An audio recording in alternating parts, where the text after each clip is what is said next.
communities. So that's kind of where we plan to go at the moment. Session 1 now looking in just generally at scenarios. Session 2 looking in detail at your industries and business and your businesses. And then the third looking at the opportunity mindset. I'm going to share a presentation for my part of the presentation this afternoon. So if you can look at your screens, please do so. There will be something to look at. If you can't look at your screen, or if you're doing something else in the background, I'll just alert you if there's anything specifically to see on the screen. But I like presenting with slides. That also helps me to just keep myself on track as well. If you do want a copy of the slides, we'll make them available afterwards as well, if this is something you want to share with your family and your team and your colleagues. So this might be a bit cheesy, but I've decided to entitle the presentation ACDC, maybe shows my age a little bit, but after COVID, during COVID, what are we going to expect for the next few weeks, the next few months, the next few years? So 3 things: next few weeks, next few months, next few years. Obviously, at the moment, we've just here in South Africa had a shift over to, well, at least the announcement of the shift to lockdown level 3. And let's just remind ourselves what lockdown was for. It wasn't there to cure the disease. There isn't a cure at the moment. We don't have a vaccine, and we won't have a vaccine for a while. It was to slow down the vaccine, to slow down the spread of the disease a little bit. But in the end, pretty much the medical professionals are convinced that 70% of us, 70% of us will get COVID over the next 2 years. Without a vaccine, the only other way that you get rid of a disease like this is to get herd immunity. And that kind of kicks in when about 70, 75% of the population have had it. Then the likelihood of you getting it is very much diminished.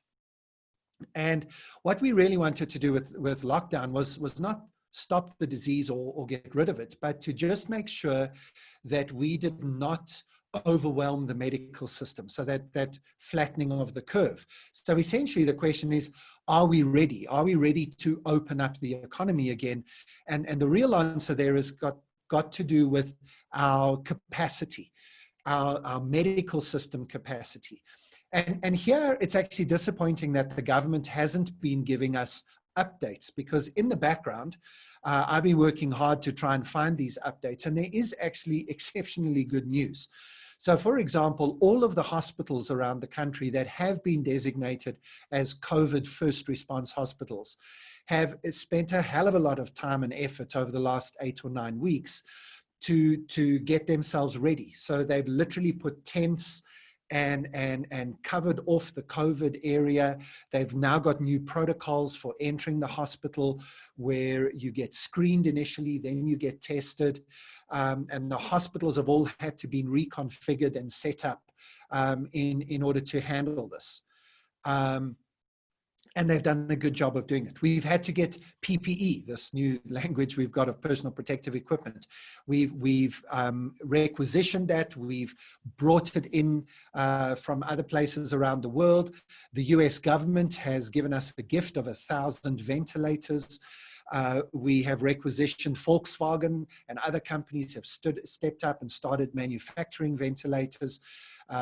We have trained our doctors and our nurses in COVID protocols.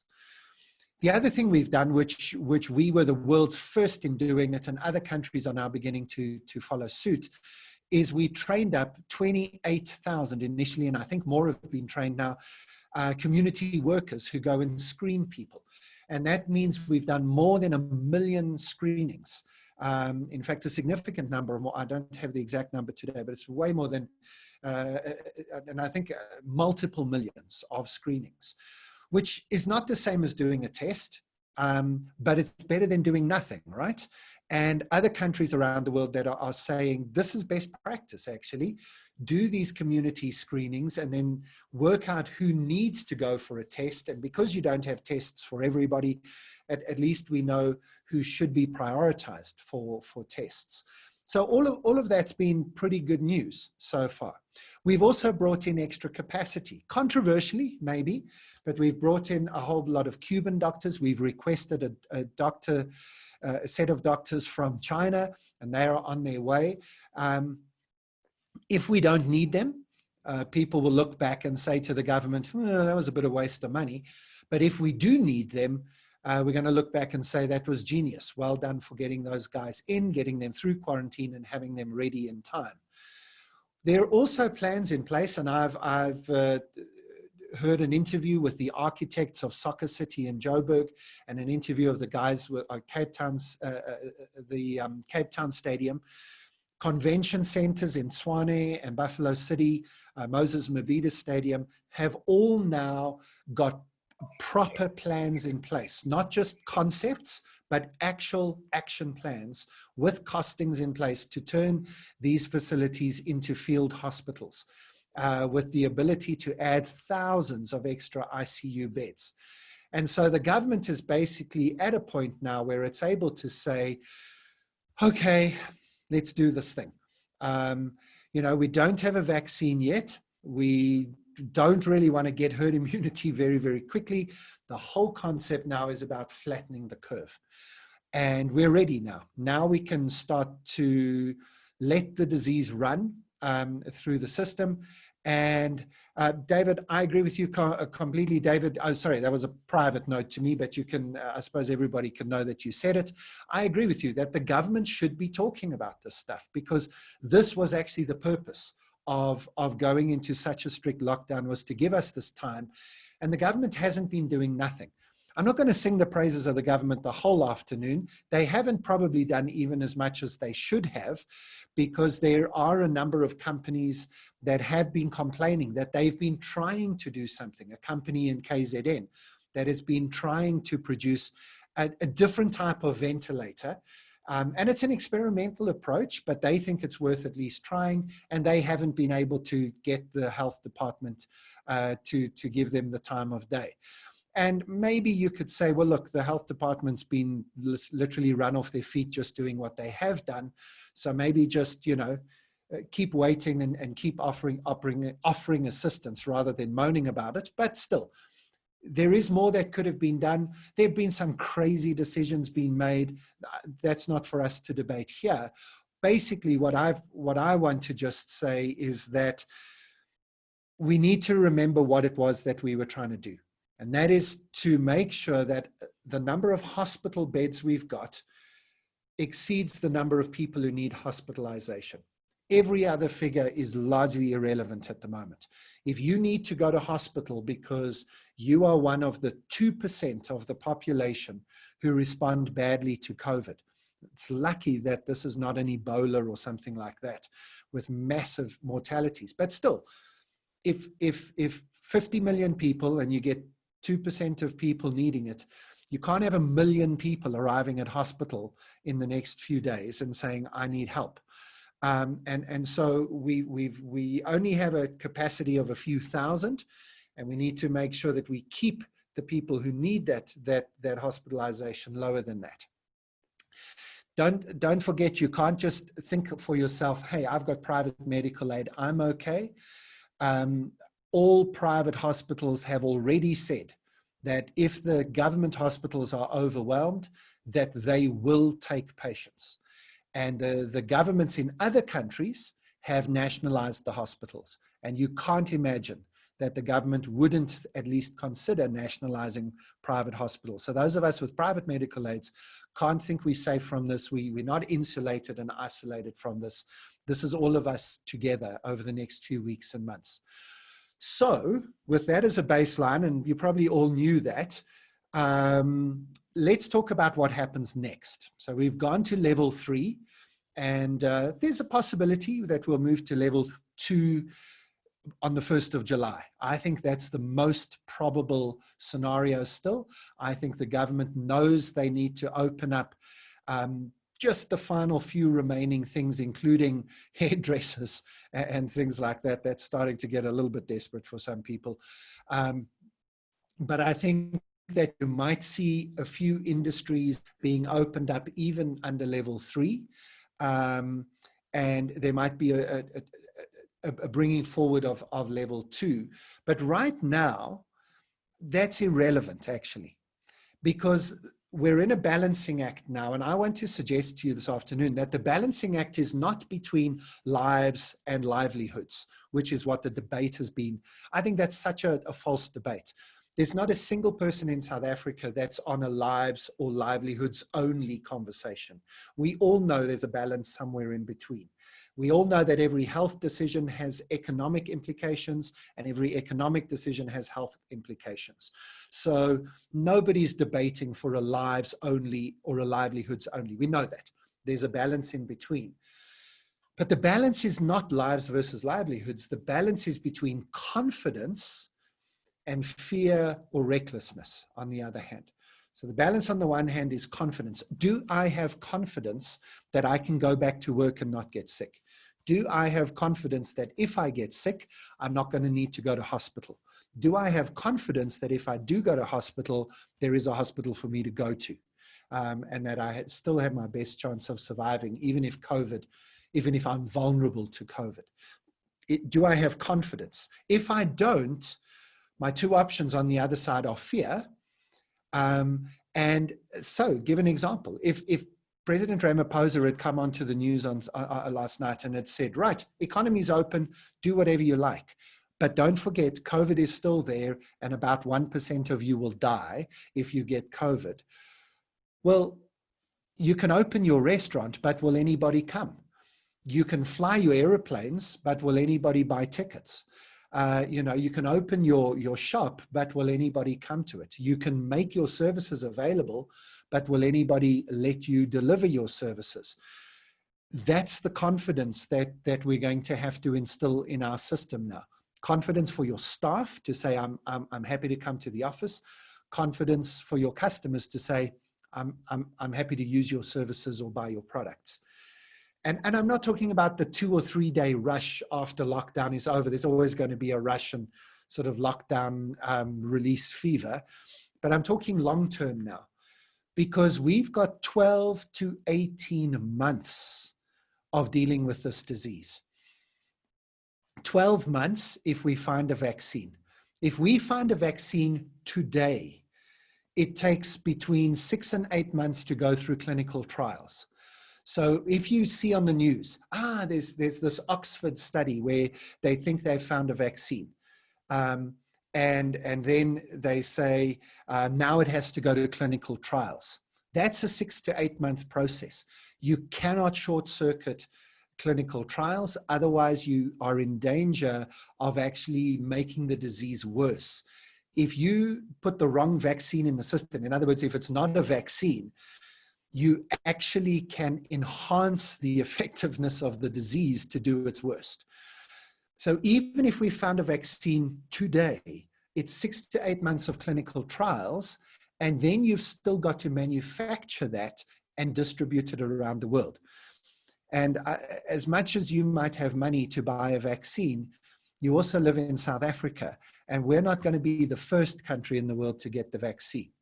And even if you and your family can get the vaccine, if we can't get the vaccine into Soweto and Khayelitsha, it doesn't really matter, right? For the economy and for everybody else. So even if we found a vaccine today, best case scenario, we are getting it distributed by the government in 12 months' time. Much more likely is that it's 18 months plus. If we don't find a vaccine, and by the way, we have never found a vaccine for coronavirus. This is not the first coronavirus. It's about the 12th or the 13th, but we don't have a vaccine for coronaviruses yet. Then it's 18 to 24 months for that herd immunity to kick in. And for those people, sadly, who can't naturally beat the virus, for those people to succumb to it, and then for the rest of us to live with it. So basically, you've got to prepare for 12 to 18 months of this dynamic balance. If we don't take this seriously, and now I'd like you to have a look at your screen, and I am going to ask you for a bit of interaction, please. So if you have been doing something else, here's fair warning. In about a minute, I'm going to ask you to get into the chat box and to give me a response. this is the only graph that any of us should be looking at. This is a 100-year-old graph of H1N1. So the first major flu pandemic to hit the world hit us 100 years ago. You know about this. It's called the Spanish flu, normally the flu of 1918-19. Between 17 and 50 million people died. There weren't, the record keeping was even worse back then than it is these days. So we're not sure exactly how many died. This is a difficult graph to read. Let me simplify it for you. Okay, sorry, the resolution of that's not great on my screen. Hopefully it's better on yours. But basically in the first few months, there was a first wave with a few million people who died. Then a few months later, there was a second wave of Spanish deaths where the majority of people died. And then a few months after that, there was a third wave after the Southern Hemisphere winter. The third wave is when Australia had an outbreak and then exported it back to Europe again. Now, here's my question to you, and I would like a little bit of interaction in the chat box, please. Please, would you tell me if this was the graph of COVID-19? Where would you say that we are? Are we in the first wave? Are we in between the first and the second wave? Are we somewhere in the second wave, maybe heading up towards the peak of the second wave, maybe at the end of the second wave? I don't think anybody's going to say third wave, but it is an option. Here we go. You're throwing in. So first wave, between the first and the second, beginning of the second, approaching the peak of the first. Nick? Okay, that's the least optimistic. Halfway up the first from Nikki, first on the crest of the first from Grant. Heading up the first wave. Yeah, I think the majority view here is that we're somewhere in the first wave. I'm not sure if we're heading up, if we're at the peak and maybe we're going to see the dip, but we're only in the first wave. And that's not a South African statement, that's a global statement. So, you know, the 100,000 deaths in the United States of America, they've just peaked the first wave. You know, what's it, 30,000 deaths in the UK? They've just finished the first wave. Now, by the way, this curve is the same curve that was for the Spanish flu 100 years ago, for the Hong Kong flu 50 years ago that killed about 7 million people around the world, for the Asian flu, sometimes called the Singapore flu of the 1960s. This is the same curve for swine flu, for SARS, for MERS, for all the flus. These are the curves. So if we are in the first wave, then there's still a second wave to come. And if America thinks that they can all go back to work now, and they are all going back to work, and it's spring, and then summer comes, and then autumn comes, autumn is when that second wave begins again. And it just is remarkable to me how little we learn from history.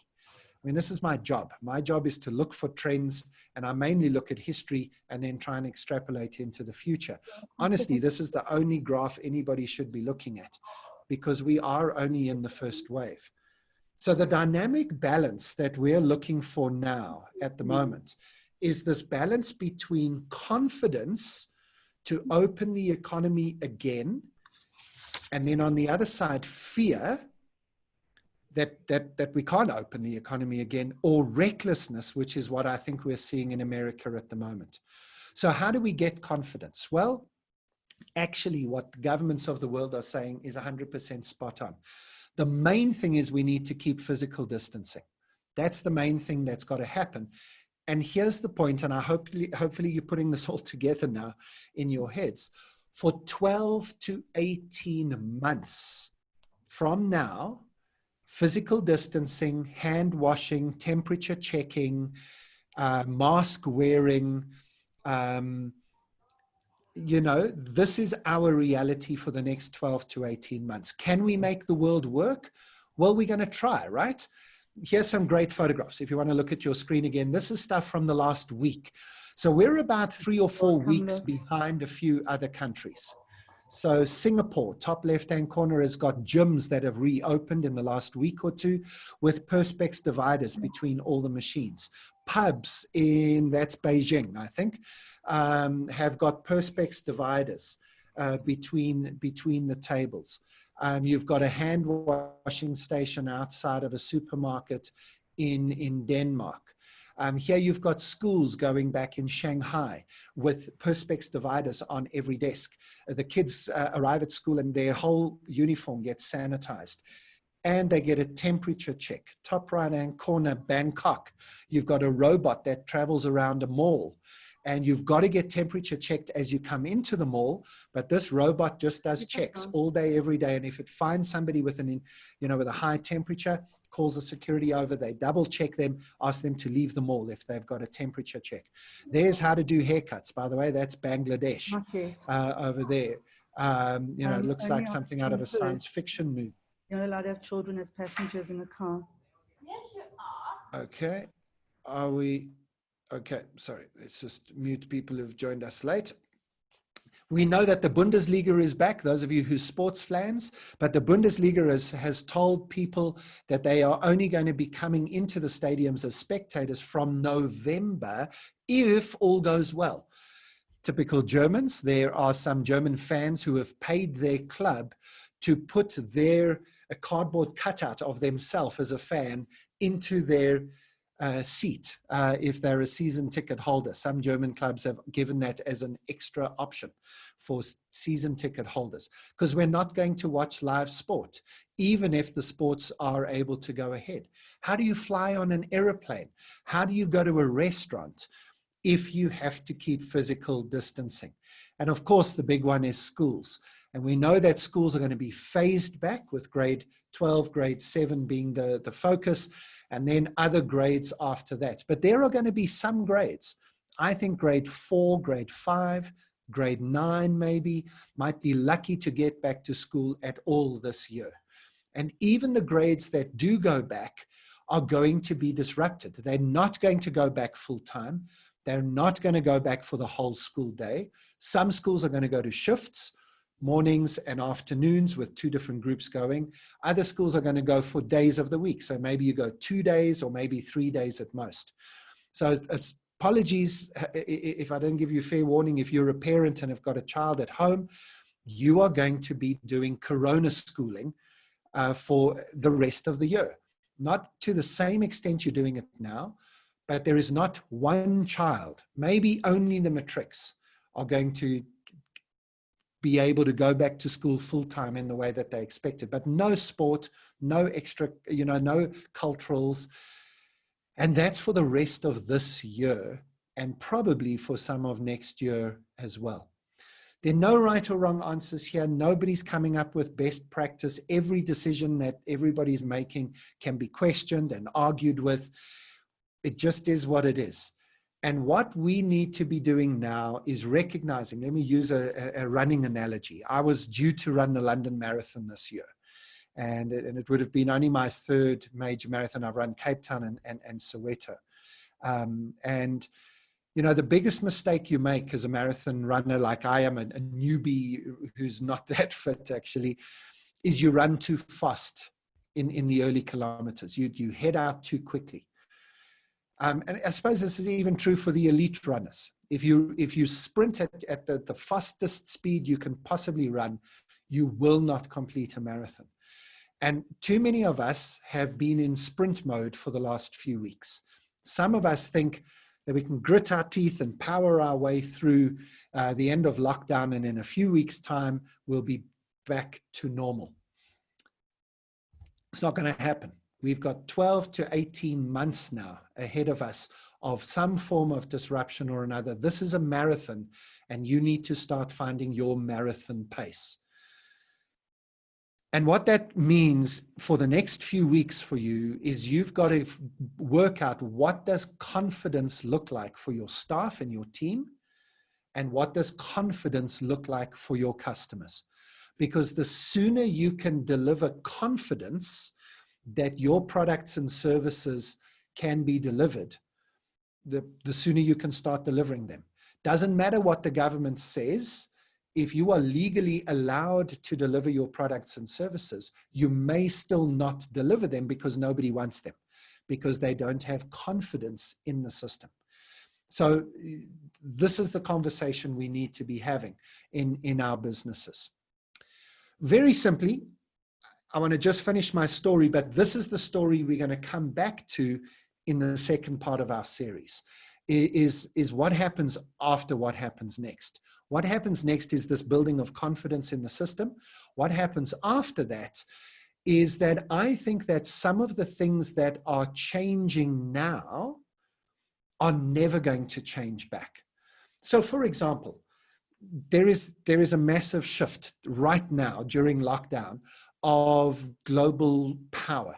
There's a potential of a backlash against China. America's doing its own thing. The UK is doing its own thing. Other countries are moving in a different direction. There's a lot of people moving in different directions. And there's going to be a shift. For example, people are going to shift in terms of regionalization. People are going to be wanting to bring some of their supply chain closer to them. Different industries are going to say, I don't want to be reliant on China, or in fact, any global supply chain. I want to have things closer to me. If they've experienced supply chain disruption, there's probably serious thoughts taking place already in terms of how we might change that. And so 3-4 years from now, I think we're going to see significant shifts in regionalization, nationalism taking a different form, and changes to supply chains brought about by shifts in geopolitics and macroeconomics. We'll talk about this more in the next session. Let's not forget, second example, that all of the disruptions that were coming to our industries are still coming to our industries. Automation, artificial intelligence, robotics, all those things we've been talking about for the last 3 or 4 years, they are still coming. In fact, some of them will have been accelerated. I've got a client who is in mining automation, and they're actually gearing up to hire people in the next few weeks and months, because a lot of the mines are saying, if we've got 12 to 18 months of disruption ahead of us, we want to automate faster. You know, Anglo-Platts just had to close down again this last weekend because they had a whole new COVID flare-up. They're going to be looking, 2 years ago, they were saying, yeah, we don't really want to automate. Now they're saying, how can we automate faster? Because it will be better for our mine if we had fewer people on site. Final example, maybe more personal, simple example, is this whole work from home phenomenon. So many industries were telling their staff, no, you can't work from home. It'll never work. No, no, no, you can't do that.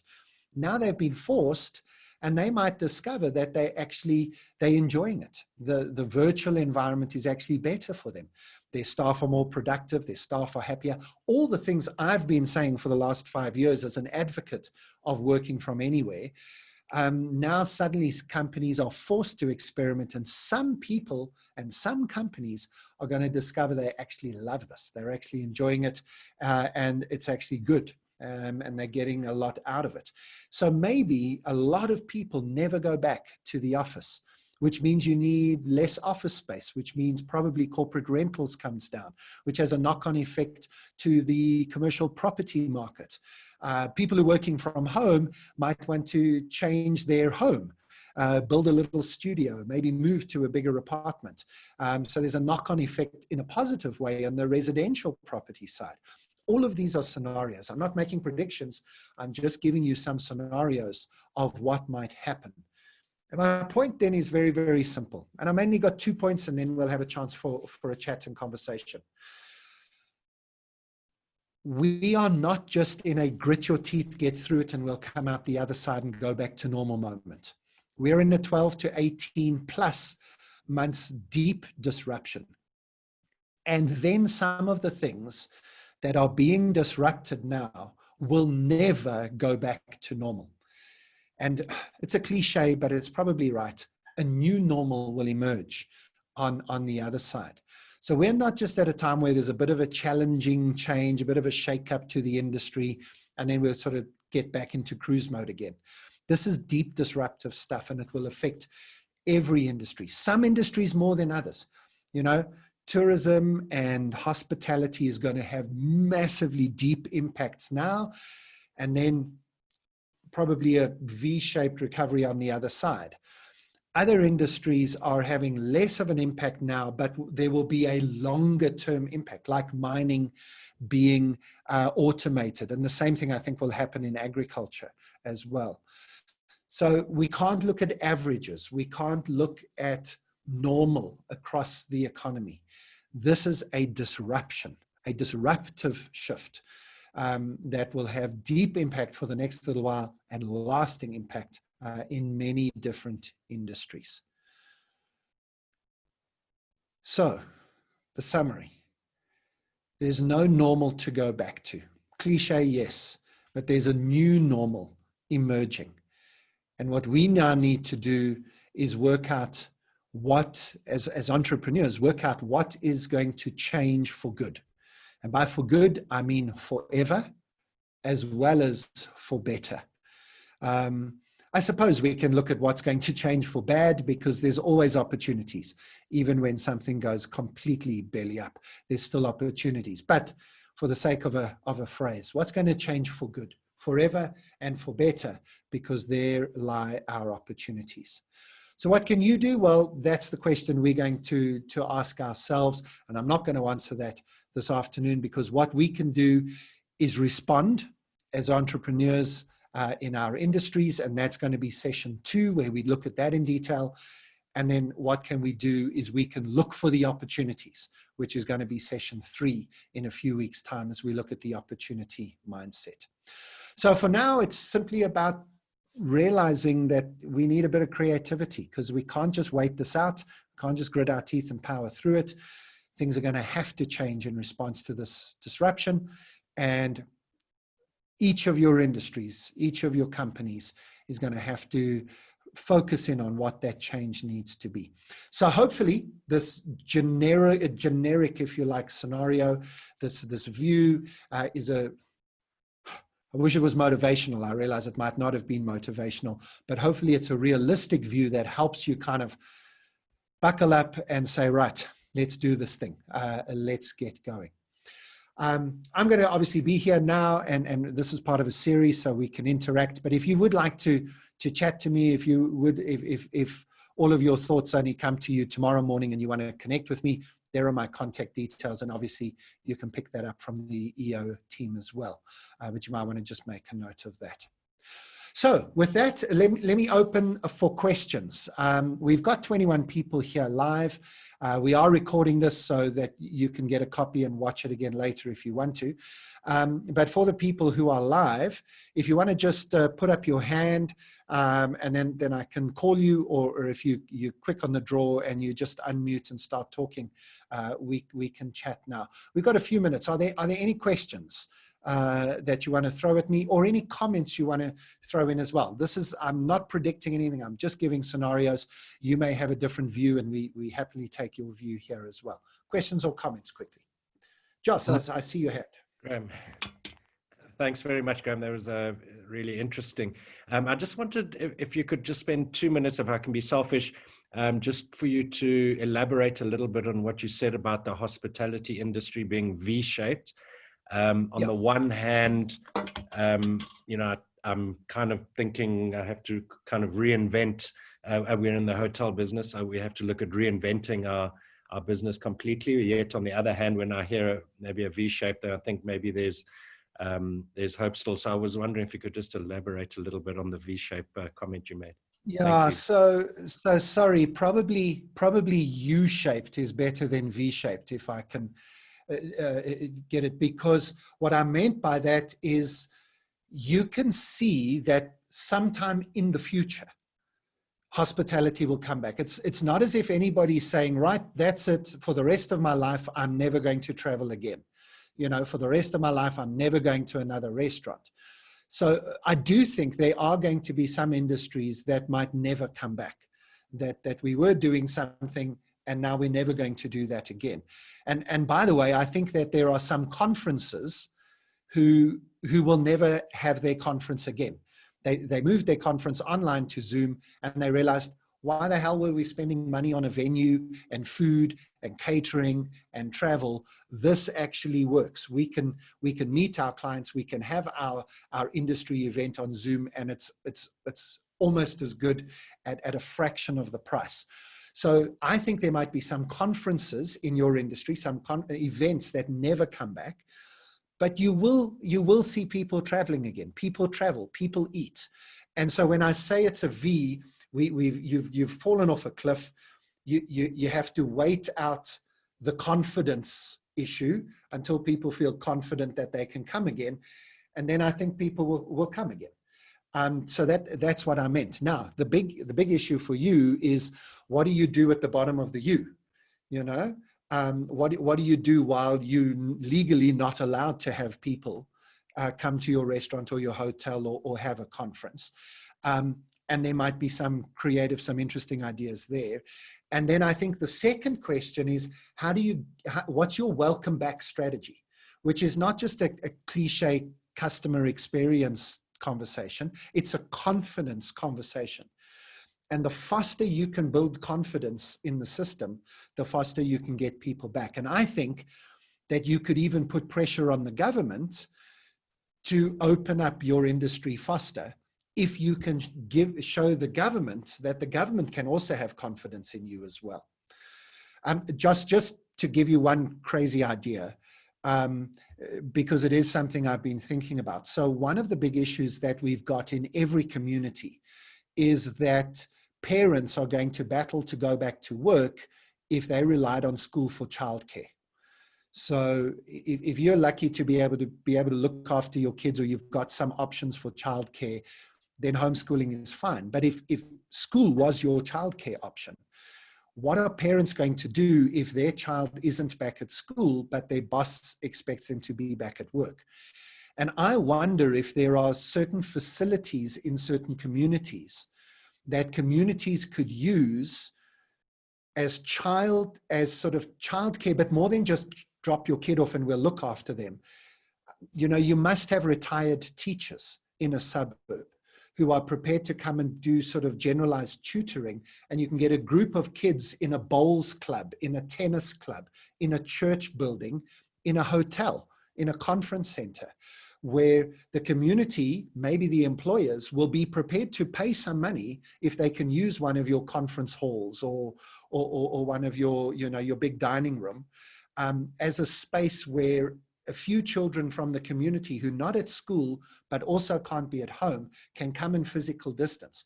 So again, it's a crazy idea and it's probably not going to make you a lot of money.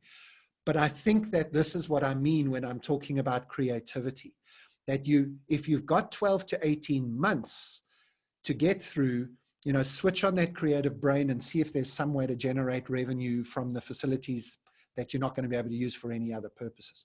I don't know if that's helpful, and I don't know if that's helpful to all the others. It's a specific example for you, Joss, but hopefully I'm demonstrating a mindset that we need to have for everybody else. Thanks very much, Graeme. Yeah. Cool. Andrew, I saw your hand next. Hi, Graeme. So I'm interested in your thoughts around the fact that we may have a systemic collapse in the economy and what that might look like. And the reason I say that is, I mean, I've recently cut a whole lot of people out of my business. And I think the wave of retrenchments coming through from the corporates is going to start in the next month or two. And we are kind of looking at probably huge business failures, which is going to put massive pressure on the banks. They're going to have to be bailed out. So I'm interested in your thoughts. So look, obviously all we've got at the moment are scenarios. Before I specifically answer your question, let me say one other thing. And that is that we can't, I said it in the presentation, but I really think it's important to take on board. We're not going to be able to talk about averages across the economy.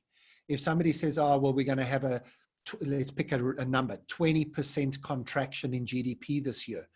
That's useless as a number to almost everybody, because Joss is not going to have a 20% contraction. He's got a 90% contraction in his business. Whereas somebody who's maybe in the agricultural space might only have a 3 or 4% contraction. And somebody who's in who's got if there's a group of psychologists who are offering trauma counseling and therapy, they might have the best year they've ever had this year. With all of us who are going to need counseling starting soon, and that's not a flip and throwaway line. There are going to be some winners, people who are in EdTech. Google's share price is skyrocketing. Amazon's share price is skyrocketing. Take-A-Lot might end up having the best year they've had for a long time. Checkers might be online to have one of their best years because they just introduced that new 60/60 app where they were really wanting to go with home deliveries. And so, this is going to be such an uneven response that it's very difficult to talk in generality. So having said all of that, I'm not trying to duck your question. I'm just saying that it's going to be very difficult to look at averages for the next few years. But you're absolutely right. We're going to see significant retrenchments. We're going to see significant pressure. There's going to be a drop in GDP. There's going to be a drop in consumer spending. There's going to be hits in that are obvious to identify and some that we're going to be surprised by. There's going to be failures, corporate failures. And I don't know, Andrew, I don't know if it's going to be so much that you have systemic collapse. You genuinely hope not. You genuinely hope that the government has enough access to credit, which at the moment it looks like they do, to be able to prop up and sustain certain industries, and then you drop, and then you can have a slow build up. But it's going to be 5 to 10 years of pain, because even if we get through, we will only get through with significant amounts of sovereign debt and industry debt. And so the only response to that, is higher taxes, higher interest rates in the longer run. So do we get systemic collapse? Honestly, I hope not. I don't think so, but it's going to be tough. Do you want to come back on that one, Andrew, just if you want to follow up, or is that good enough response? Yeah, I think that's good enough. I think, if I had to project forward, I think we have a very real possibility of converting to a cash economy in the next 6 to 12 months. That kind of falls in line with the systemic collapse. And I may be pessimistic, but I really do think this is, if you just, the last 6 months, the last 2 months, the economy's probably been trading at 20% of its previous volume. Overall, if you look across the whole economy, and reserves were very low across the entire economy before going into COVID, and it's absolutely decimated those reserves. So, that's kind of where my thinking comes from, and I know it's fairly philosophical, but I was just interested in your thoughts. Thanks, Graeme. So Andrew, I'm a scenario planner, not a predictor. Any futurist who claims to predict the future should be fired immediately and never worked with again, because no one can predict anything. But if you're looking at scenarios, I would say systemic collapse is probably a 10 to 15% scenario. So it's not insignificant, but I don't think it's the most likely scenario. And the main reason I say that is because I think that the costs of responding in the short term at the moment, this is not HIV where somebody will have HIV and then have HIV for 10 or 15 years. And you've got to manage them through the system. Sadly, with this thing, if you get this thing and you're going to die, it happens within 8 weeks. It's not Ebola, so it's not it's not 48 hours, but it also doesn't put a massive strain on the system to carry sick people who are non-productive through the system. So this is very brutal and heartless way to talk, but this is the way economists have to talk sometimes about these things. So as long as the government is clever in where it allocates these sort of multiple hundreds of billions of rands of stimulus, it might work. And I do think we have clever people in the financial side of the government, at least. And so for me, I'm maybe slightly more hopeful than you are. But you have to prepare for a really constrained and difficult period of time. And as entrepreneurs, you know what that means. You guard your cash flow, you reduce your costs ruthlessly, and you take whatever deals you've got available to you, you know, which is essentially, as you say, moves you quite quickly towards that cash society. Right, I know we've got a lot of hands, and we've got just a few minutes because we want to do some networking as well. Connor, I think you were next. You had your digital hand up nicely there. Yeah, thanks a million, Graeme. Just in terms of school perspective, I mean, it's a hot topic at the moment, and I think you mentioned earlier on that we might move to a scenario where we see schools taking place where kids attend maybe 2 or 3 days of the week. So from a school fees perspective, where do you see that going, and how are schools going to be able to quantify value, the value that is derived by the children, you know, because schools are not just an environment where kids attend for academia purposes, but they go there for the social engagement and social interaction so that they actually get holistic exposure, you know, which is also education. The second part of my question is boarding schools, you know, so how do you see boarding schools playing themselves out in this environment? I mean, my eldest daughter, who's 15 years old, is at boarding school, and we're privileged enough to be able to send her to a private school, but the school has given us a 10% discount for the second term, you know, and second term coming up, you know, to an end now, I think on the 16th of June, something like that, you know, so boarding fees are still having to be paid. So, I mean, how are they going to be able to quantify value received during this period as well as going forward? Just your views on that. No, those are great questions. There's a number of ways to answer this. I'm doing a lot of consulting work with schools at the moment. Education's a real passion for mine, to use the president's language. It's kind of my Tumamina project to kind of get involved in schools. So what I'm trying to help schools to do is to get ahead of parents like you. I'll get to the boarding school thing in a second, but you're not paying for your as well, Graeme, sorry. I'm chair of a schools management committee as well, so I'll no, me too. I'm joking with you, Connor. I'm not saying you will refuse to do things, but the question is a valid question, right? And I suppose the answer schools need to be giving is that not a single one of us can remember more than 5% of what we learned for matric. The point of school is not the content and the curriculum, that it's actually the hidden curriculum. And I'm trying to help teachers actually get their heads around the fact that parents will pay you if you shape their children during the corona crisis. If their kids come out better kids, they will think that their school fees were well spent. The curriculum is not the way to prove that. Don't send them 82 pages of homework and 5 assessments and all the rest. That's the easy way to do it. The better way to do it is give their kids a great education and help shape their characters. So it's not a direct answer to your question, but I don't think that we should be not paying our tuition fees. I think we should be encouraging our teachers to step up and educate our children and help us to do that as well. So I think that is an easier answer. Boarding is a whole different answer. I'm on the management team of a school that has boarding, and we have told the parents that we will pass on all the savings that we can make. And we're going to be transparent with them to say, look, we still have to pay rent or the mortgage costs.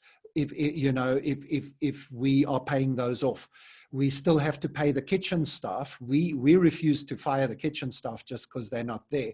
So there are costs involved, but of course electricity and water and maintenance and so on is reduced. So we literally are being transparent with parents. We're saying these are the costs we expected to have. These are the costs we actually have. Therefore, this is the saving. Therefore, here's your 10%.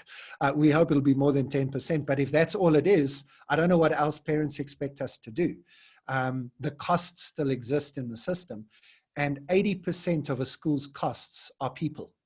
And so either you're telling us to fire staff because you don't want to pay their salaries, or you are, I don't know what else you're expecting. So it's a tough gig.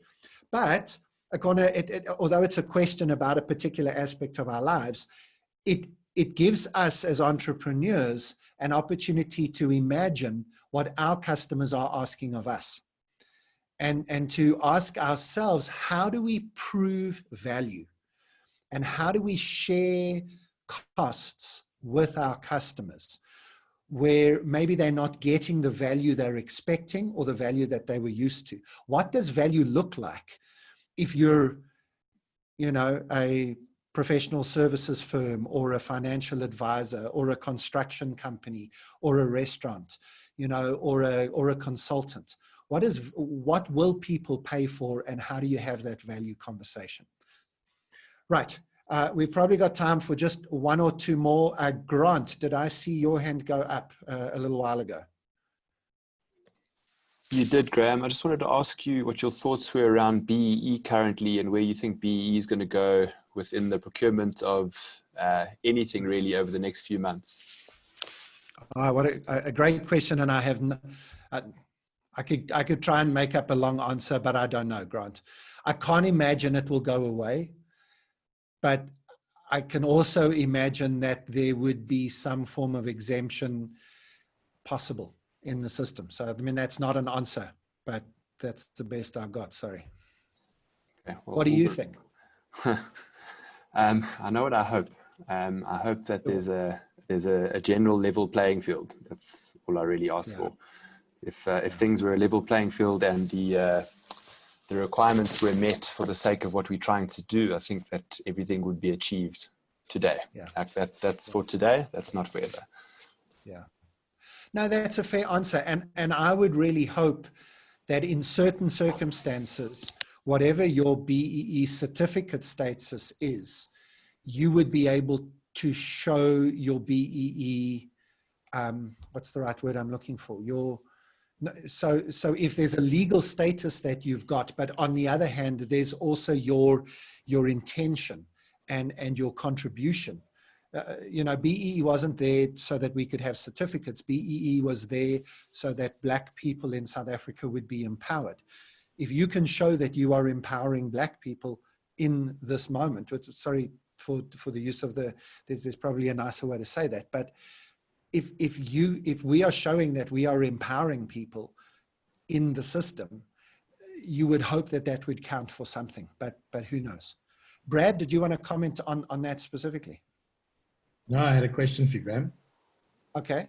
Just, was there anybody who threw there, because there were one or two hands threw up on that particular point? Just I did, Graeme, sorry. It's a big thing for some people. Connor, do you want to just come in on that? Yeah, absolutely. Yeah, I think personally that it's definitely going to move to looking at the greater benefit for the whole.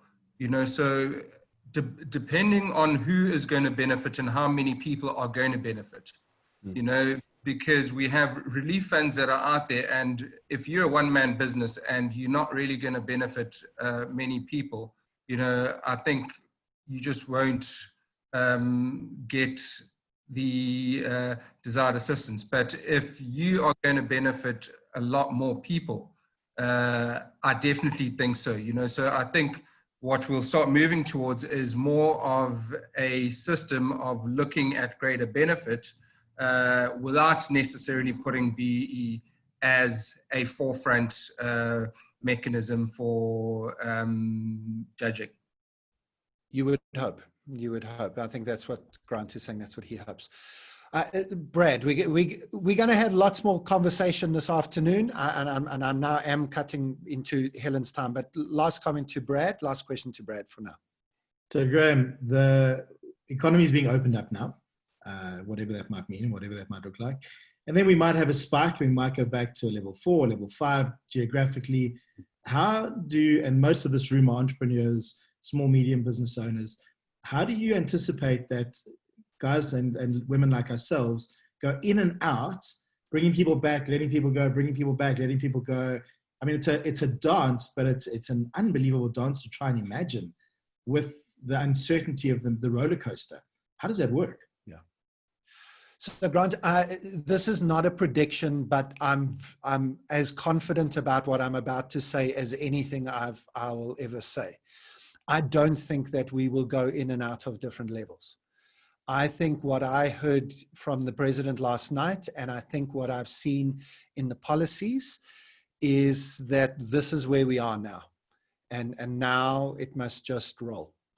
But your question is still a valid question, because what will happen is individual businesses and facilities will go in and out. So if you have a COVID outbreak in your office, you must close your office. So we're not going to close the whole economy now, but it might be that Standard Bank's head office in Rosebank is shut down for 2 weeks. Or it might be that Kingsmead School is shut down for 2 weeks. And so you could have a school going back and then having to take a 2-week break again. And it's just that 2-week breaker. That's all it takes. So if you have a COVID outbreak, everybody has to go back home again. You got a 2-week breaker, back to work. So the biggest question for an entrepreneur to ask is, what happens if somebody in my team gets COVID? What happens if I get COVID? And that you do have to have a plan for. And the good news is, if you get COVID and you still live on the other side of it, again, probably I could have said that nicer, but if you survive and come out the other side, then you've got immunity until the mutation happens, which typically takes a virus about 9 months. So then you'll be 9 months ahead of the virus again. So, and this is the game. This is the game, Brad, for the next, I think, 2 or 3 years. And that's why for me, and thank you, you've given me an opportunity to conclude and hand over to Helen, because it's that balance now between confidence, how confident am I that we can keep doing what we're doing the way we're doing it now, versus fear and recklessness on the other side. That for me is the only conversation for the next 2 years. And we've each got to do it. Now, Helen, I've stolen your time, but those were great questions. What we want to do, and part of this keeps the conversation going, is, of course, my opinion is just my opinion. Yes, I do this for a living. Yes, hundreds of CEOs around the world pay me every year to spout forth like this, but it's still only one guy's opinion. You're really going to get the value of EO if you start to network and use your network at EO more effectively. You're going to be able to help each other if you know what help people need, and you're going to be able to call on each other if you know what help people can offer. So that's really the most brutal version of networking. There are many more reasons to network. But Helen, as I'm sure everybody knows, is South Africa and one of the globe's networking gurus. And we thought that it might be really good in this EO forum to really just get intentional about networking. So Helen's going to take us through a process now, and it'll continue our conversations. But Helen, over to you. Thank you, Graeme.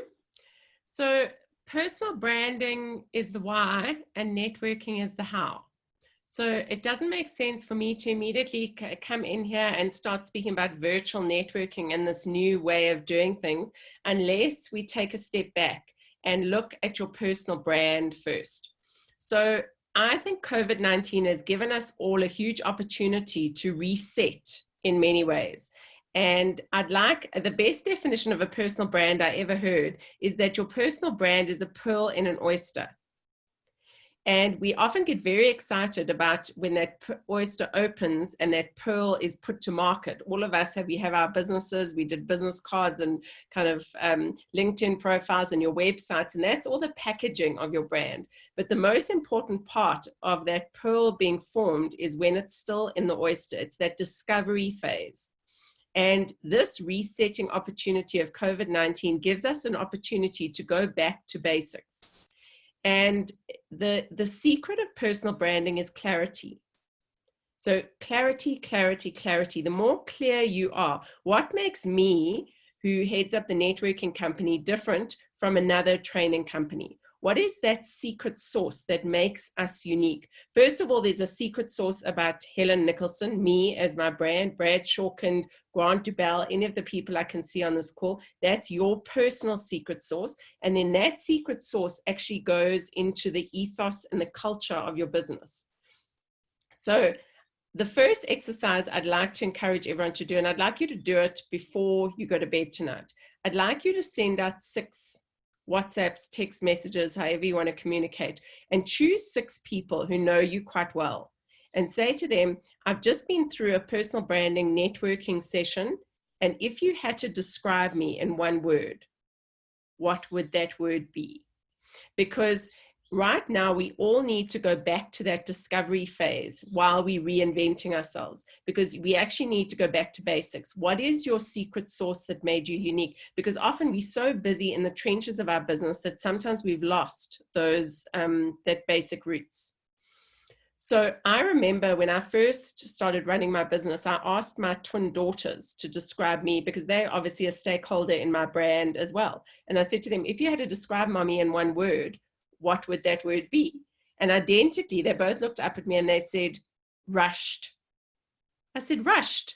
They said, yes, mommy, you're always in a hurry and you always patch your wrist like this. Now, I personally was devastated that that was my brand with my children, but it was an interesting dipstick indicator, because I realized that that is how I was. And it really gave me pause to actually stop and regroup around my brand. And I changed all the watches and clocks in our house and my phone, and I actively started to slow down, because that was not the legacy I wanted to leave with my children. And when I say send out those 6 text messages, don't just choose business people, choose all the stakeholders in your brand, because your personal and your professional brand are completely interlinked. So that's the first point I want to make. The second point I want to make is around your, my last book, I interviewed some of the best networkers in Africa. And there are 2 characteristics that good networkers have. Because obviously, once you've looked at your packaging of your personal brand and you've started to get clear, and if anyone is interested, I'm happy, I've got 3 worksheets, because I, for some reason, meet a lot of people who are at career midlife crises for a whole host of reasons. And I give them these 3 documents that help you delve down into those roots of your brand, but send out those text messages as a quick 360-degree exercise tonight. Do those 3 sheets if it's something you're not clear about. And then now we're taking your brand to market and looking at the packaging of it. So the 2 characteristics of the best networkers is that they are curious and they operate with a connector mindset. And what that connector mindset is, you're constantly thinking, when I meet Joss, I'm thinking, okay, what does he need in his business? And who do I know that can help him? So you're constantly connecting people together. Connectors are the most powerful people in a network. So when we do our workshops and stuff, we get people to do an audit. And what's interesting is connectors know other connectors. And I personally play a game when I meet people for the first time. So for example, if I met Andrew and I said to him, so Andrew, I see we're at the same function. We both arrived at this EO event and our cars are parked next to each other in another lifetime. And I say, Andrew, I've just bought that car. You know, I'm new in Joburg. Where would you suggest I get that car serviced? If Andrew's a connector, he'll immediately be taking out his phone and he'll be sending me the details of the place where he recommends he gets his car serviced. And it would be unsolicited, because that's what connectors do. They're constantly connecting the dots. And I'd like that mindset to be the basis for our networking today, because we all have got very powerful networks, but often they remain in our heads, and we don't, because A, we don't know what people need in their business, and secondly, we're not actively connecting people. That limits our network. And I think in this time of crises, we need to up the ante. So I'm going to ask you to do 3 questions when we break away in our groups in a minute. And it is what you do, and tell people a little bit about yourself, not just your business. What's your family situation, and what are your interests? What are your hobbies? And lastly, what do you need from your network right now? As we sit here today on the 25th of May, what is your biggest need? And then everyone else can actually pile in and assist and give any recommendations. So the last tool I want to leave you with before we break out into the groups is your elevator speech, because people really get this wrong. We say, I mean, normally someone like me could say, I'm Helen Nicholson and I run a business called the Networking Company. that tells you nothing about how I solve your problem. So you need to use a formula. I'm this, I do this, so that. The so that is where the magic happens. What am I going to do for you? So I should be saying, if I met any of you, my name is Helen Nicholson. I run the networking company so that we can light the fire in people's eyes and so that they learn and transform in their careers. That's why I do what we do. That lighting the fire in their eyes is what makes me excited about our work. And that's the so that, and that's what people want. So with that, so the formula is I'm this, I do this, or my name is this, I do this, so that. So you've got to have the so that. So we're all going to disappear into rooms. If you can all, I think it's 5:15 now. Let's do 20 minutes in the breakout rooms. And if one person can be the chair and the timekeeper in each group and just keep people on track, there are going to be 4 people in each group. All go around and do 1 round of elevator speeches, then 1 round of say something about your personal circumstances, and lastly 1 round of what do you need from your network right now. And then let's come back and debrief. Graeme, anything else from your side? Are you happy with that? No, great stuff. Go for it. Okay, so Lara has allocated everyone into groups of, I think there are 4 in a group. So Lara, do you want to press go and let's go?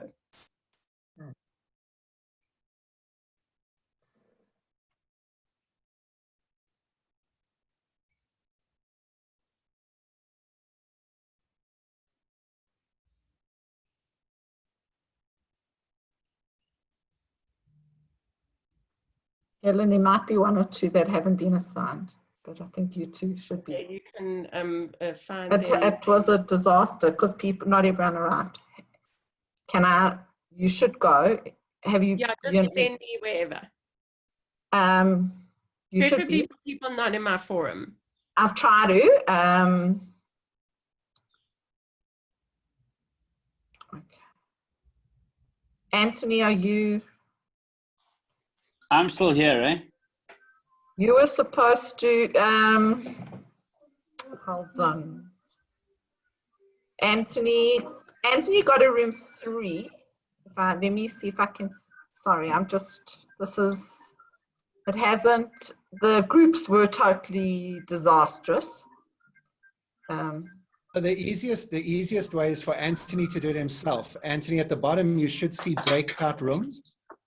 If you click on that button, it will give you an option to go to the room if you want to. I'm on an iPad. I can't see anything at the bottom, eh? I don't. Oh, okay. You should have the option just somewhere. I don't know exactly where the option is, but if you flick either right or left, you get the option for breakout rooms and reactions and security, and then you just click on breakout rooms. Sorry, nothing, eh? Okay. Okay. Can I make you host for a minute, Graeme? Because it's not working for me. And then you can assign him maybe. Yeah, no, I can't see where to assign him. I'm going to, I made you host, if you go to breakout rooms. Okay, yeah, okay, now I can have a look. You can assign Helen and Anthony. So where is breakout rooms? There's one person who's in a room on their own. David Lichtenstein. His breakout room's only got 1 person. He shouldn't be on his own. You know, people left. Okay, Anthony, can I send you to breakout room 1 then? Yeah, sure. There we go. I was having trouble with Helen and Graeme and Anthony the whole afternoon. I'm happy to go to that same breakout room if you want me to. Okay, I'll give you the option to go there as well, Helen. Thanks, Graeme.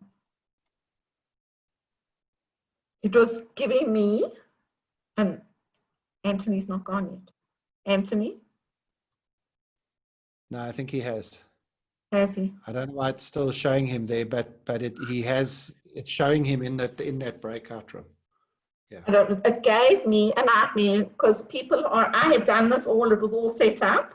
No, I know. It's For me, I just prefer to do the random one, where you Well, I just say, did, but there's certain people who are in the same group, like are in the same accountability group or forums. yeah, And so I tried to divide it. I spent an hour this afternoon, and then the whole of your talk, I've reassigned and reassigned. Do you want to make me host again? Are you going to stay online now, or are you going to? Yeah, no, I'm sticking around, but I'll make you host again. That's fine. No, just that in case somebody's got a problem. Yeah, no problem. There we go. Okay. So, you can make me co-host as well, then I can get some of the functionality as well. Yeah, you had work co-host, but the only thing with hosts is with the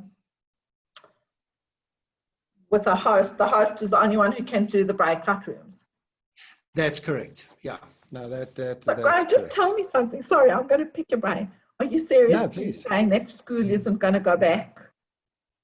No, I've got a daughter. Not a chance. I've got a daughter in matric. Oh, no. So matric's going back. Matric is going back. So she's fine. And I've got a son in grade 9 who's last to go back out of all the ages. I think so. I think grades 4 and 5 and 9 are going to be the last. Yeah.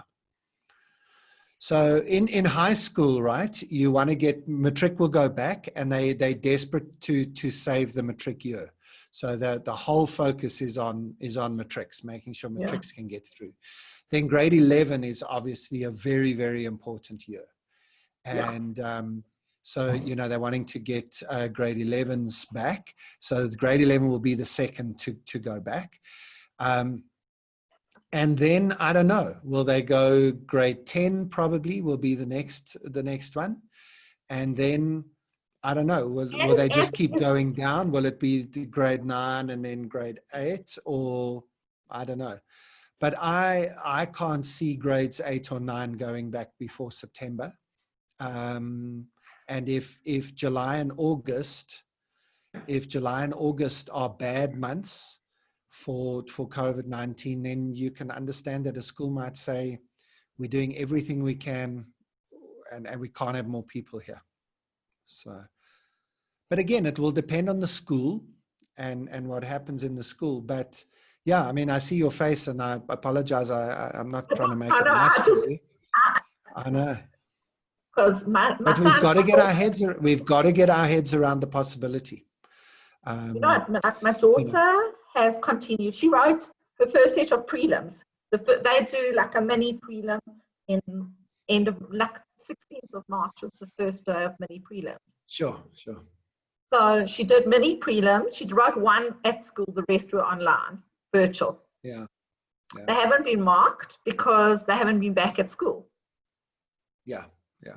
Then they had their holidays.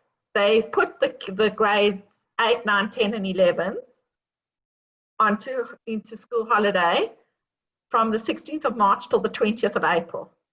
Yeah. Needless to say, my son drove, he thought this was a huge holiday. Even though they got a bit of homework, he was on holiday. He had it all. Stayed at home, played PlayStation, which has been a savior as far as socially.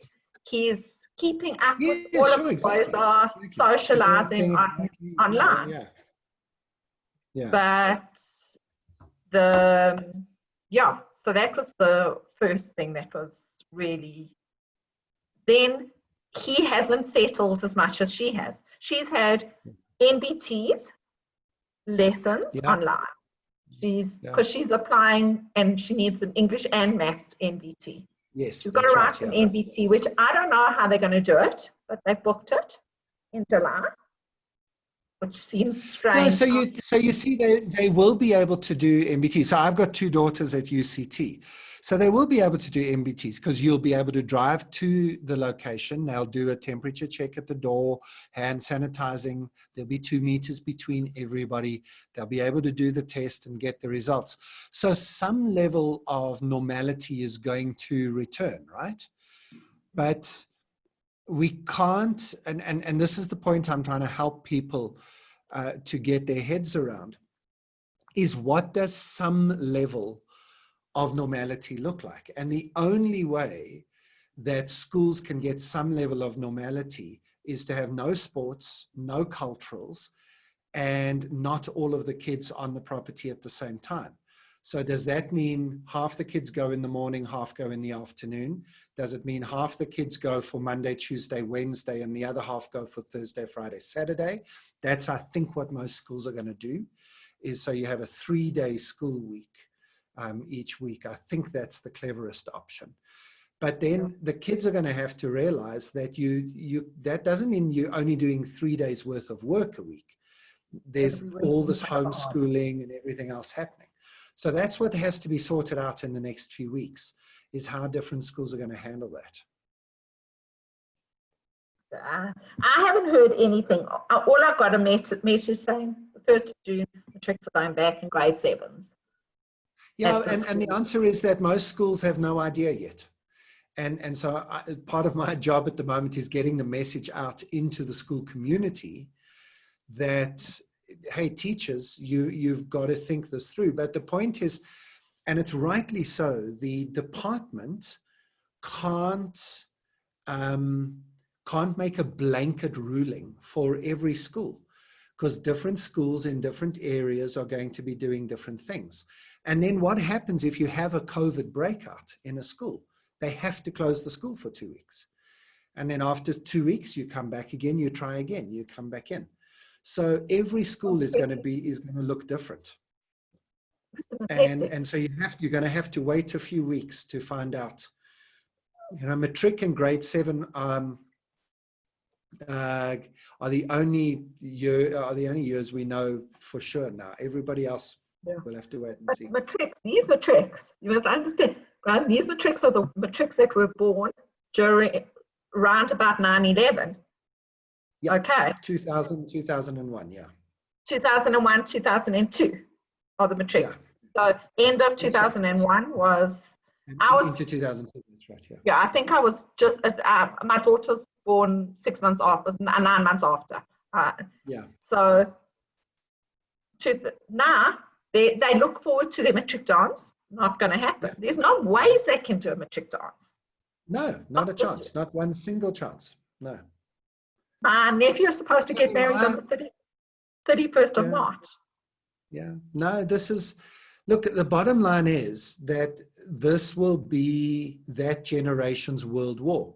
You know, you hear our grandparents talking about what happened during the World War, and nobody's asking the question about, did you go to school and did you make the first team and how was your matric dance?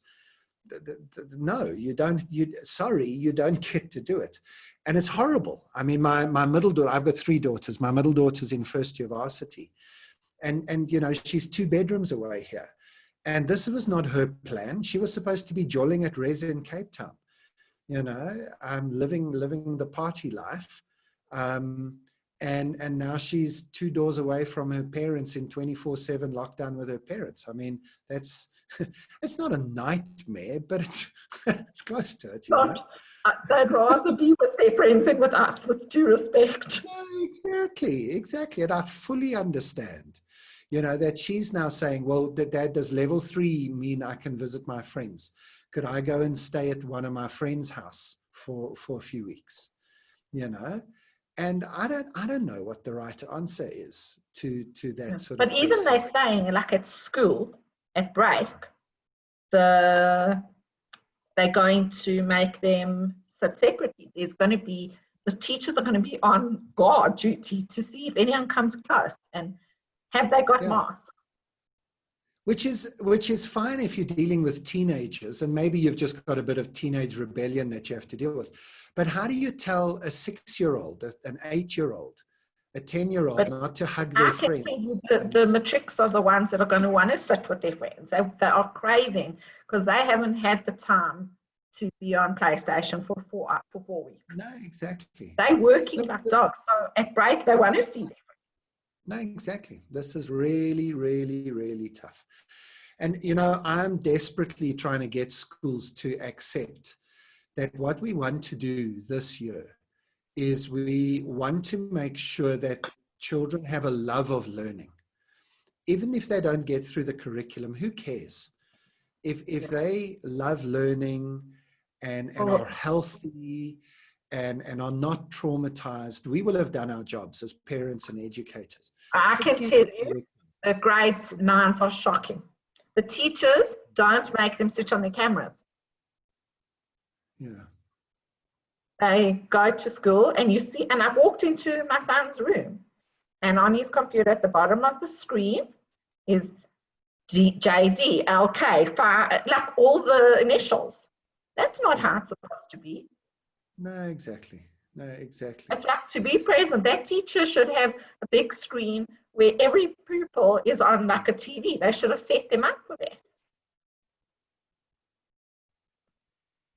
Let's see. Yeah, They've no, got exactly. 5 million. Look, I think, and that's part of the point I'm trying to make to people. Oh, just by the way, don't you want to just go and end the breakout rooms quickly? It'll give them a minute to come back, just so that we force them to come back. So just press close rooms, close all rooms. Does it give you the option to give them a 1-minute warning? I had set it, but was it 20 minutes? Yeah, that she we said set it half up for? past. Yeah. So just, Okay. I just hit end breakout rooms. I think it gives them a minute. Okay. It's all rooms will close in a minute. That's right. Yeah. So it gives them a minute. That's right. Yeah, you know, I think we all have to be a little bit empathetic and realize, you know, teachers are as in the dark as we are about what the government department was going to do. But now we have to say to educators, okay, step up now, be a proper educator, no more crisis mode. Let's realize the rest of this year is disrupted. So step back from your curriculum and help educate my child. You don't have to justify the school fee by sending me 82 pages of the curriculum to finish by Saturday. You justify the school fee. I will pay the school fee if I see you caring for my child, interacting with my child, educating. And education is not the curriculum dump. Education is shaping my child, building character. That's what I want. Yeah, exactly. And here's everybody back. There we go. Thanks. So that went by very quickly. I don't know. It did indeed. Sorry, that was my decision to hit the break button. If you haven't used Zoom breaks before, that was our choice. Laura and I were kind of the management crew at the back here. So we hit you with that 1-minute warning. And then it does go very, very quickly. Anyway, we are wanting to watch your time and all that. So Helen, back to you. So maybe, so who was in, I see some people had to go to other meetings, but maybe if we can have like just 2 minutes from each group.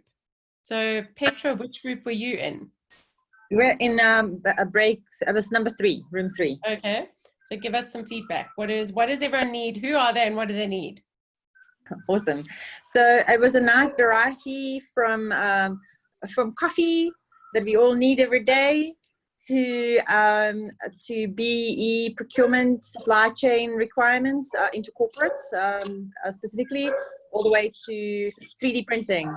So it was a nice, rich conversation around where's everyone, and you know, and obviously how we need to pivot, and yeah, specifically we try to get really into how can we help each other, who do we know where, looking at the different models in terms of, you know, what else can we do to support the other person. Okay, so were there some connections? Yes, absolutely. Okay. You just cut us off though. So okay, it wasn't me. Graeme and Laura were a bit heavy-handed with the break room. We know we just need to finish it off, but yeah, it just started. It was just like that moment when you're like, ah. Okay. Yes, indeed. And next time we'll do it for longer. We're going to do this after each one of Graeme's sessions.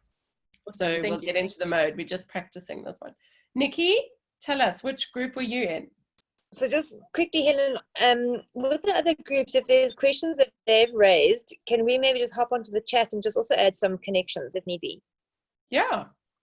Yeah, that's a nice idea, actually, Nikki. So if there are any particular connections or any particular needs, use the chat group now as well. And that's the great thing about a digital space, is you can actually do some of this multitasking and you can use these multiple channels. So yeah, feel free to use the chat channel. Okay. Except Helen will tell you never to multitask. But anyway, I'm still trying to learn. So in my group, it was just a good student, Nikki, hey?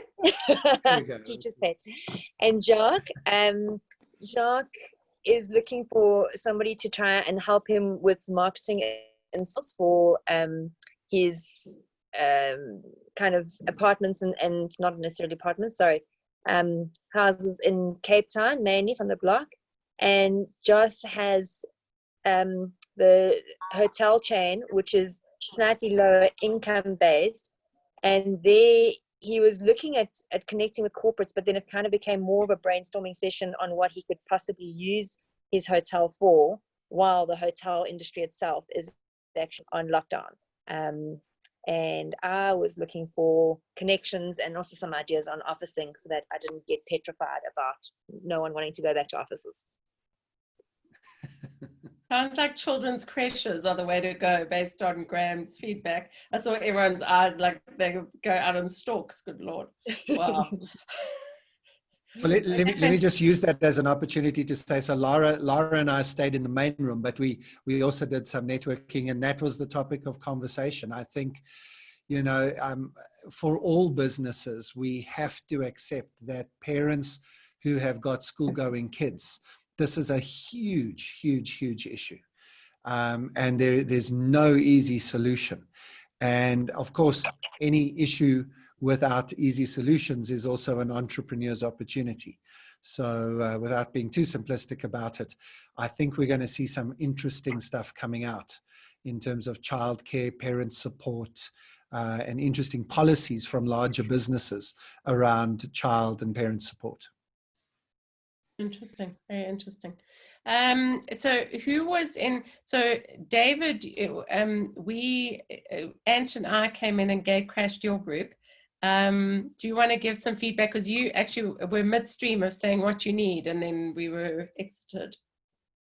Yeah, so I actually haven't thought about much of what I need. We've had a great time the last few months, thankfully. It was really hard initially, but figured out a lot about who we are and what we're good at. So yeah, I need to give that some more thought. But thanks, I really enjoyed you barging in on my session that I was left to have on my own. Thanks, Laura. Well, no, you got personal coaching, David. I know, and I enjoyed it. I set these rooms up really carefully, try to mix it up, and when people were leaving, it just screwed up everything. Sorry, guys. Yeah, that's why maybe we should have the networking at the beginning next time, Graeme. I think that I think that might work better. Yeah. Maybe we need a But I loved the stuff on the elevator pitch. I've never thought about it in that way. I mean, I'm a salesman and I think I'm okay at sales, but just how valuable an elevator pitch is and the so what, I think is great. Just to, just to always make sure you've got that. I think it's very valuable. Yeah. No, it really, really is, because if people are not referring you, and I say this to people, like if your friends and people who know you well or your clients aren't referring you, it's often because they don't understand exactly what it is that you do.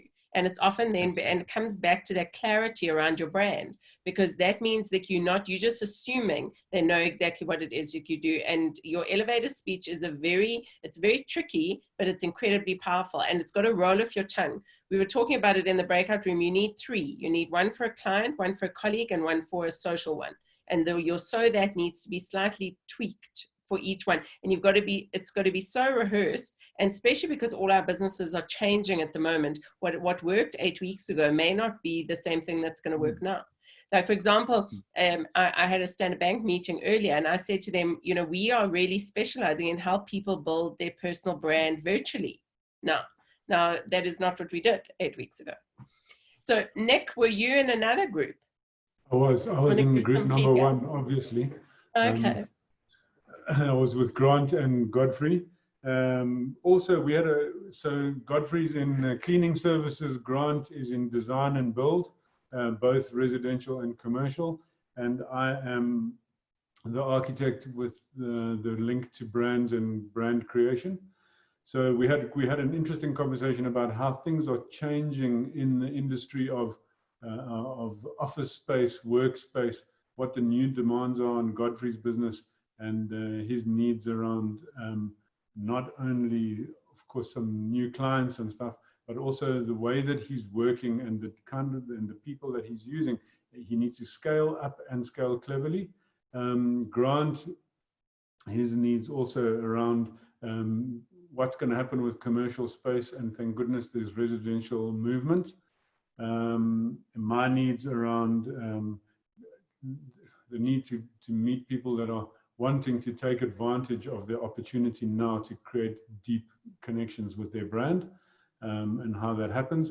And then we got into a conversation about what's changing in commercial space and the opportunities that landlords and people with large offices may or may not have, and how to tweak that, what the advantage of having half your people at home and extra space at your workplace, and how we could take that. I know we ran out of time then, but there's lots to talk about. Yeah. So I think, so just to summarize then, I spoke about your brand. Clarity is key. The more clear you are about what you bring to the party, other people pick that up.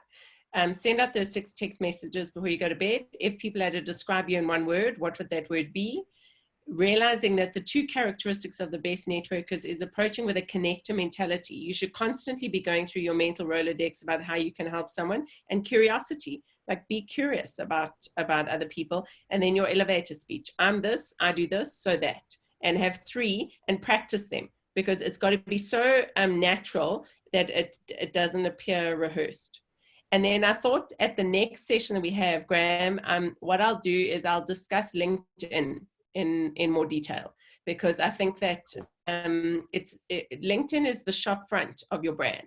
And I can, there are a lot of people who get it right, and then there are a lot of people that it's not so great. So I think if that's something of interest, or, please direct message me if there's anything specific you want to focus on. And we'll do it similar to this again. We'll go into root groups and then look at how we can help each other. But I think we'll allow for a little bit more time. Yeah. And then just quickly, you say, I'm this, I do that, so that. No, my name is Helen Nicholson. I run a business called The Networking Company, and we specialize. Specialize is a very good word to use. We specialize in this, so that, and the so that is the problem that you solve.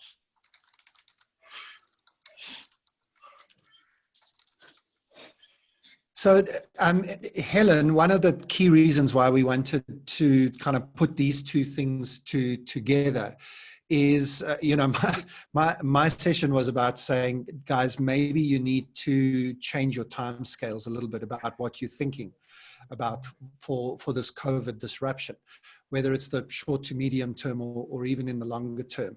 I just don't think enough people have got their heads around things. But then we wanted to say, so what? So what do you do about it?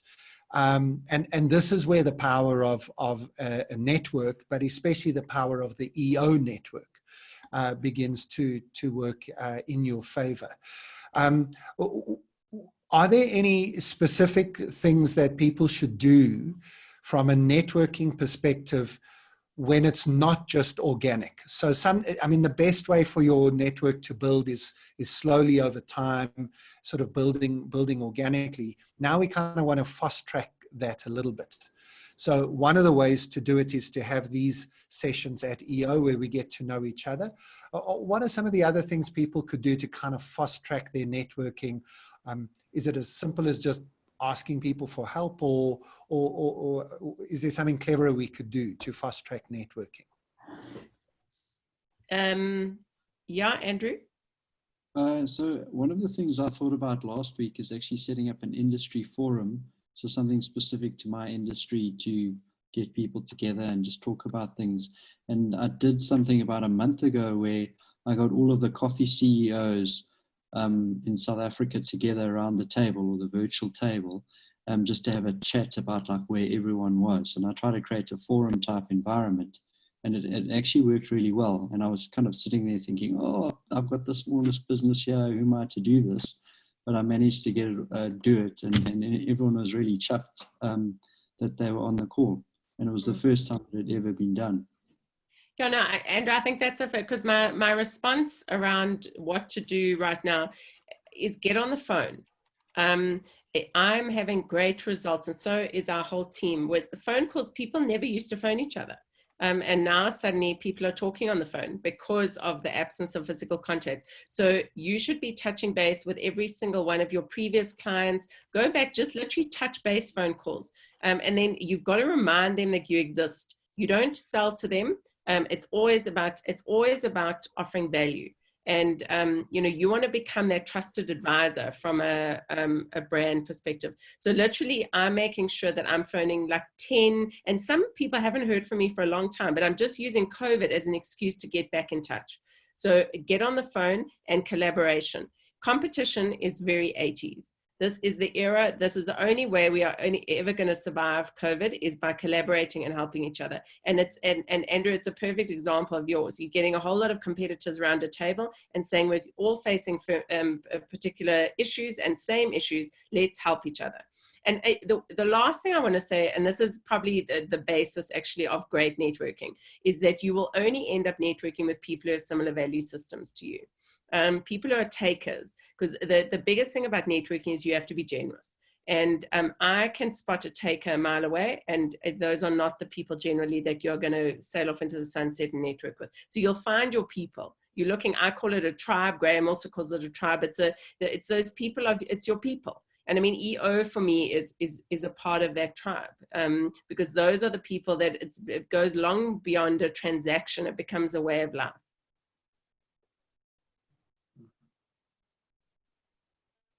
So give generously.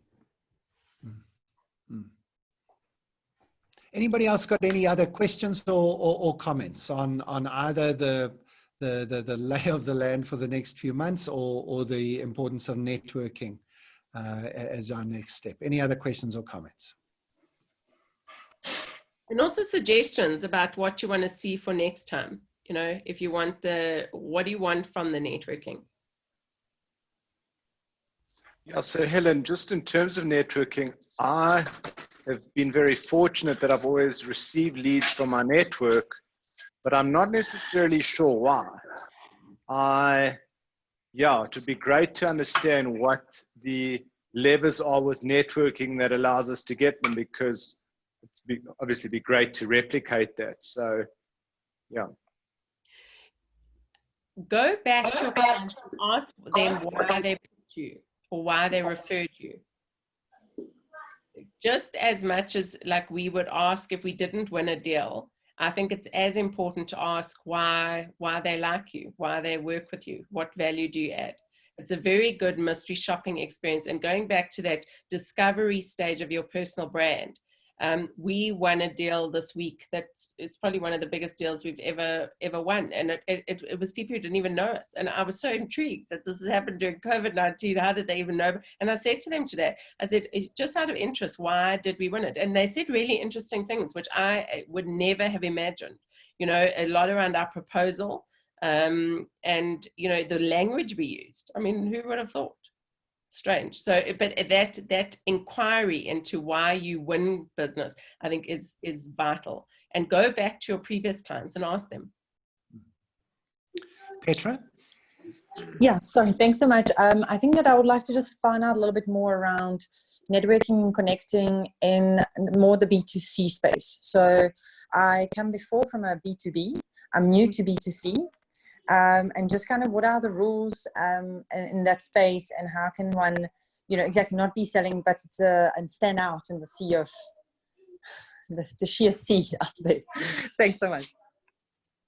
You've got to be the thought leader. So thought leadership is two levels. It's the principle of recency. How recently have they seen you? So have you published? Have you phoned? Are you in their face?